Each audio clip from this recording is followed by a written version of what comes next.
ବନ୍ଧୁଗଣ, କୈଳାସ ପର୍ବତର ଶାନ୍ତ ଓ ଦିବ୍ୟ ବାତାବରଣରେ ଭଗବାନ ଶିବ ଓ ଦେବୀ ପାର୍ବତୀ ଏକାନ୍ତରେ ବସି ରହିଥିଲେ।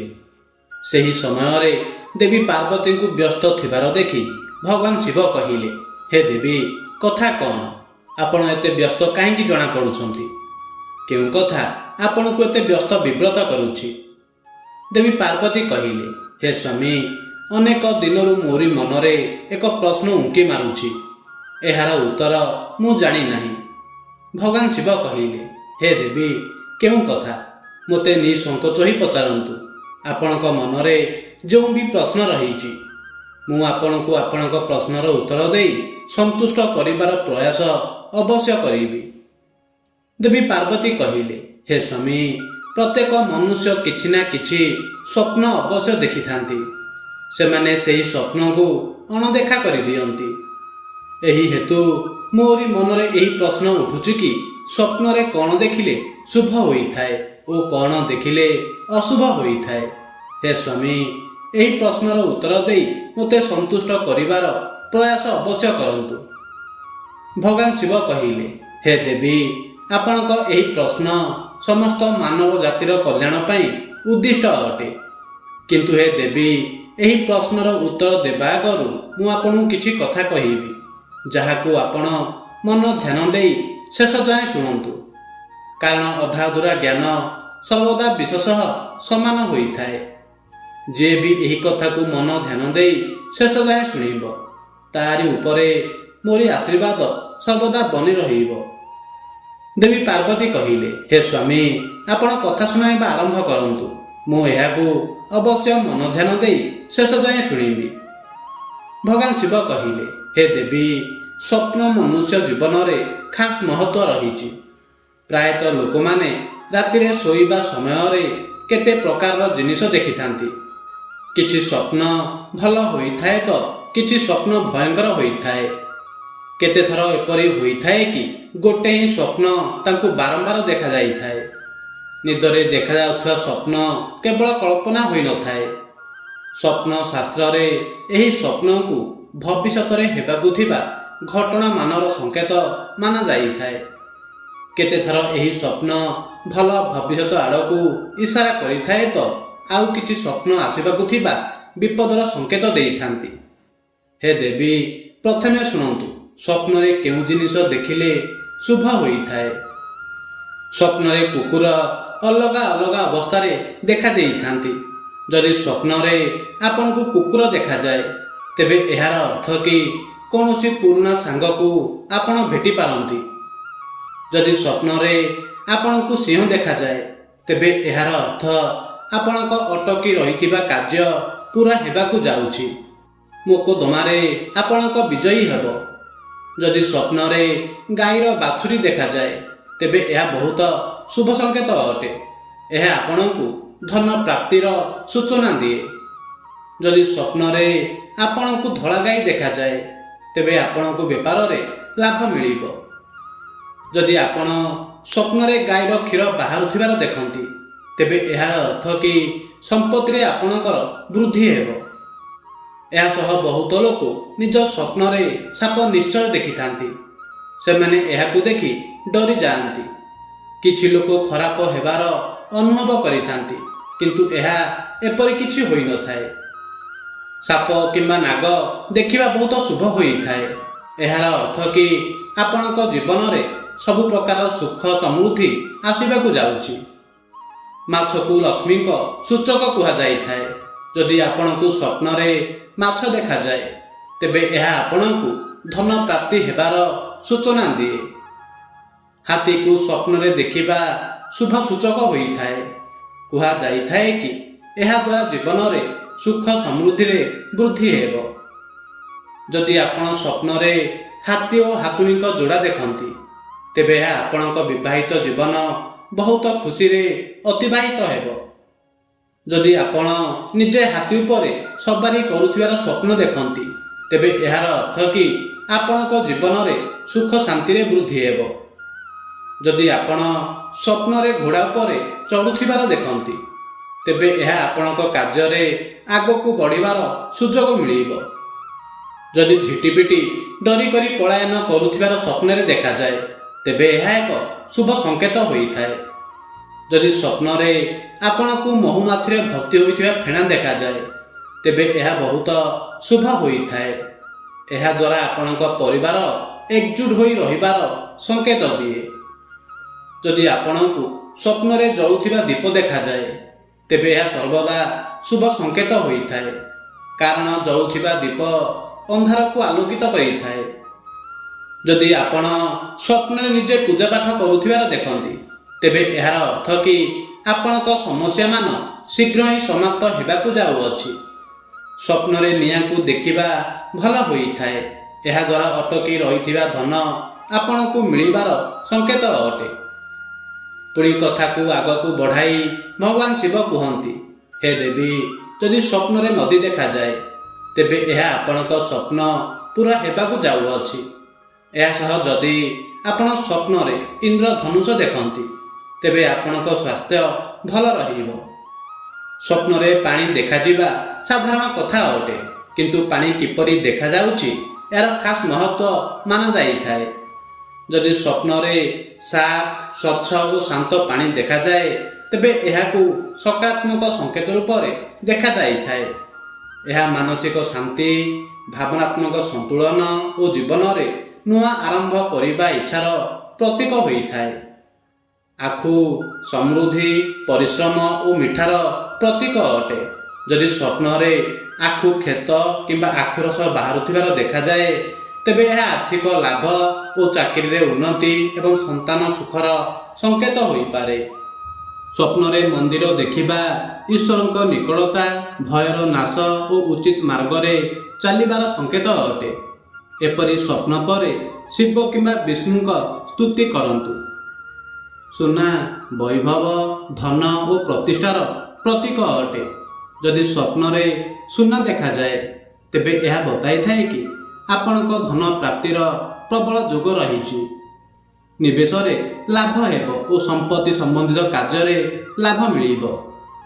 କଦମ୍ବ ଗଛ ଧାର୍ମିକ ଓ ଆୟୁର୍ବେଦିକ ଦୃଷ୍ଟିରେ ବହୁତ ଶୁଭ ମାନାଯାଇଥାଏ। ସ୍ୱପ୍ନରେ କଦମ୍ବ ଗଛ ଦେଖିବା ଏହି ସଂକେତ ଦେଇଥାଏ କି ଆପଣଙ୍କ ସ୍ୱାସ୍ଥ୍ୟରେ ସୁଧାର ଆସିବ, ନକାରାତ୍ମକ ଉର୍ଜାରୁ ସୁରକ୍ଷା ମିଳିବ ଓ ଧନଲାଭ ଏବଂ ସୁଖ ସମୃଦ୍ଧି ହେବ। ଶିବଙ୍କ ପ୍ରିୟ ନୀଳକଣ୍ଠ ପକ୍ଷୀକୁ ବହୁତ ଶୁଭ ମାନାଯାଇଥାଏ। ଯଦି ସ୍ୱପ୍ନରେ ନୀଳକଣ୍ଠ ପକ୍ଷୀ ଦେଖାଯାଏ ତେବେ ଏହା ଏହି କଥାର ସଂକେତ କି ରାଜ ସମ୍ମାନ ଓ ପ୍ରତିଷ୍ଠାରେ ବୃଦ୍ଧି ହେବ। ଜୀବନ ଓ ବେପାରରେ ବଡ଼ ସଫଳତା ସହ ଧନଲାଭ ଓ ଭାଗ୍ୟର ସାଥ ମିଳିବ। ସ୍ୱପ୍ନରେ ନିଜକୁ କ୍ଷୀରରେ ସ୍ନାନ କରୁଥିବାର ଯଦି କୌଣସି ବ୍ୟକ୍ତି ଦେଖିଥାଏ ତେବେ ଏହା ବହୁତ ହିଁ ଶୁଭ ମାନାଯାଇଛି। ଏହିଭଳି ସ୍ୱପ୍ନ ଆସିବାର ଅର୍ଥ କି ଆପଣଙ୍କୁ କୌଣସି ବଡ଼ ଧନଲାଭ ମିଳିପାରିବ। ସ୍ୱପ୍ନ ଶାସ୍ତ୍ର ଅନୁସାରେ ଏହିଭଳି ସ୍ୱପ୍ନ ଆସିବା ଦ୍ୱାରା ଆପଣଙ୍କ ପାଇଁ ଉନ୍ନତିର ଦ୍ୱାର ଖୋଲିଥାଏ। ସ୍ୱପ୍ନ ଶାସ୍ତ୍ର ଅନୁସାରେ ଯଦି ଆପଣଙ୍କୁ ସ୍ୱପ୍ନରେ ପଦ୍ମଫୁଲ ଦେଖାଯାଏ ତେବେ ଏହା ଏହି କଥାର ସଂକେତ କି ଆପଣଙ୍କ ଜୀବନରେ ମା ଲକ୍ଷ୍ମୀଙ୍କ ଆଗମନ ହେବାକୁ ଯାଉଅଛି। ମା ଲକ୍ଷ୍ମୀଙ୍କ କୃପା ଦ୍ୱାରା ଆପଣଙ୍କ ଆର୍ଥିକ ସ୍ଥିତିରେ ବହୁତ ବୃଦ୍ଧି ଦେଖିବାକୁ ମିଳିବ। ପ୍ରାୟତଃ ଲୋକଙ୍କ ସ୍ୱପ୍ନରେ ବର୍ଷା ହେଉଥିବାର ଦେଖାଯାଇଥାଏ। ସ୍ୱପ୍ନ ଶାସ୍ତ୍ରରେ ଏହିଭଳି ସ୍ୱପ୍ନକୁ ମଧ୍ୟ ବହୁତ ଶୁଭ ଓ ଧନବାନ ହେବାର ସଂକେତ ଅଟେ।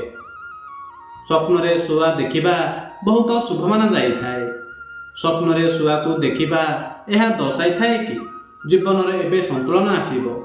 ପାରିବାରିକ ଜୀବନରେ କଳହ କ୍ଲେଶ ଦୂର ହେବ ଓ ବୈବାହିକ ଜୀବନରେ ପ୍ରେମ ବଢ଼ିବା ସହ ଘରେ ସୁଖ ଶାନ୍ତିର ବାସ ହେବ। ଯଦି ଆପଣଙ୍କ ସ୍ୱପ୍ନରେ କେବେ ଗୋଲାପ ଫୁଲ ଦେଖିଥାନ୍ତି ତେବେ ଏହି ସ୍ୱପ୍ନ ପରେ ଆପଣଙ୍କୁ ଖୁସି ହୋଇଯିବା ଉଚିତ। ଏହି ସ୍ୱପ୍ନର ଅର୍ଥ କି ଦେବୀ ଲକ୍ଷ୍ମୀ ଆପଣଙ୍କ ଉପରେ ପ୍ରସନ୍ନ ଅଛନ୍ତି। ଏହା ସହ ସଞ୍ଚିତ ଧନରେ ଏବେ ଧୀରେ ଧୀରେ ବୃଦ୍ଧି ହେବ।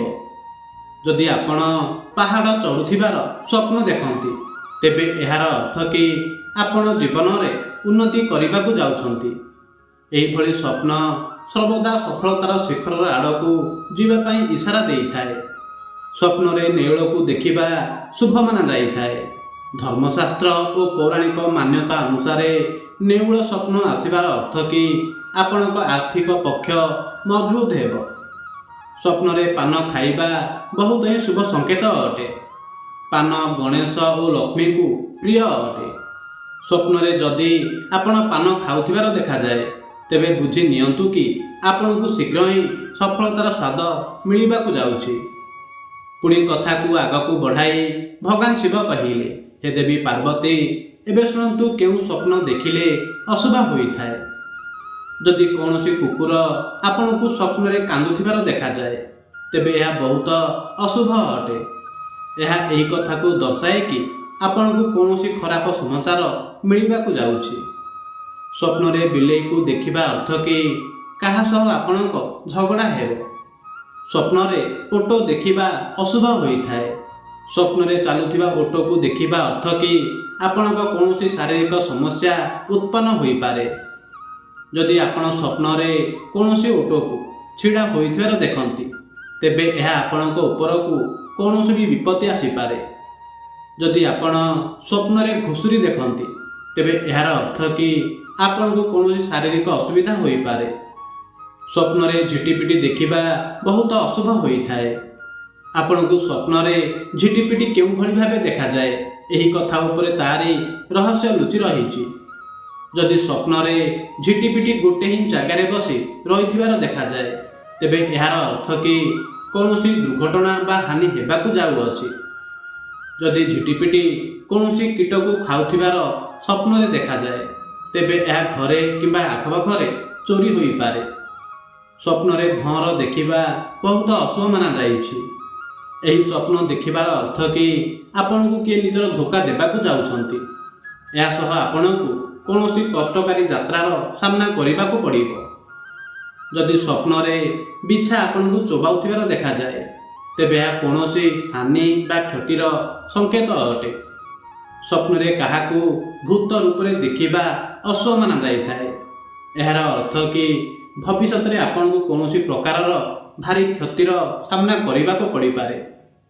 ଯଦି ଆପଣ ସ୍ୱପ୍ନରେ ଧୂଆଁ ଦେଖନ୍ତି ତେବେ ଏହାର ଅର୍ଥ କି ବେପାରୀରେ ହାନି ହେବାକୁ ଯାଉଛି। ଏହା ସହ ରୋଗ ଓ ଶତ୍ରୁ ବଢ଼ିବାରେ ଦେଖାଯିବ। ସ୍ୱପ୍ନରେ ପଥର ଦେଖିବା ଅଶୁଭ ସଂକେତ ଅଟେ।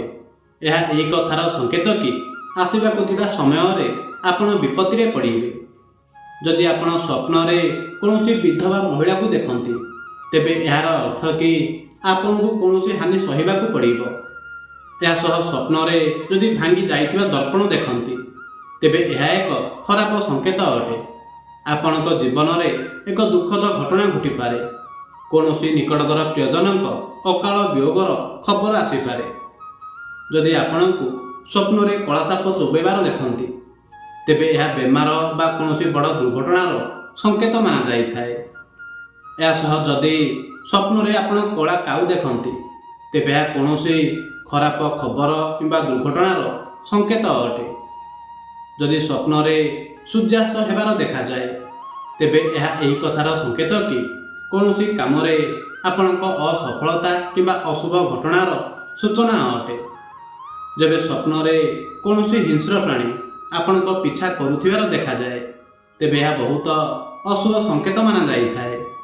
ଏହି ସ୍ୱପ୍ନ ଦେଖାଦେବା ପରେ ବ୍ୟକ୍ତିକୁ ବହୁତ ବଡ଼ ଆର୍ଥିକ ହାନିର ସଂକେତ ମାନାଯାଇଥାଏ।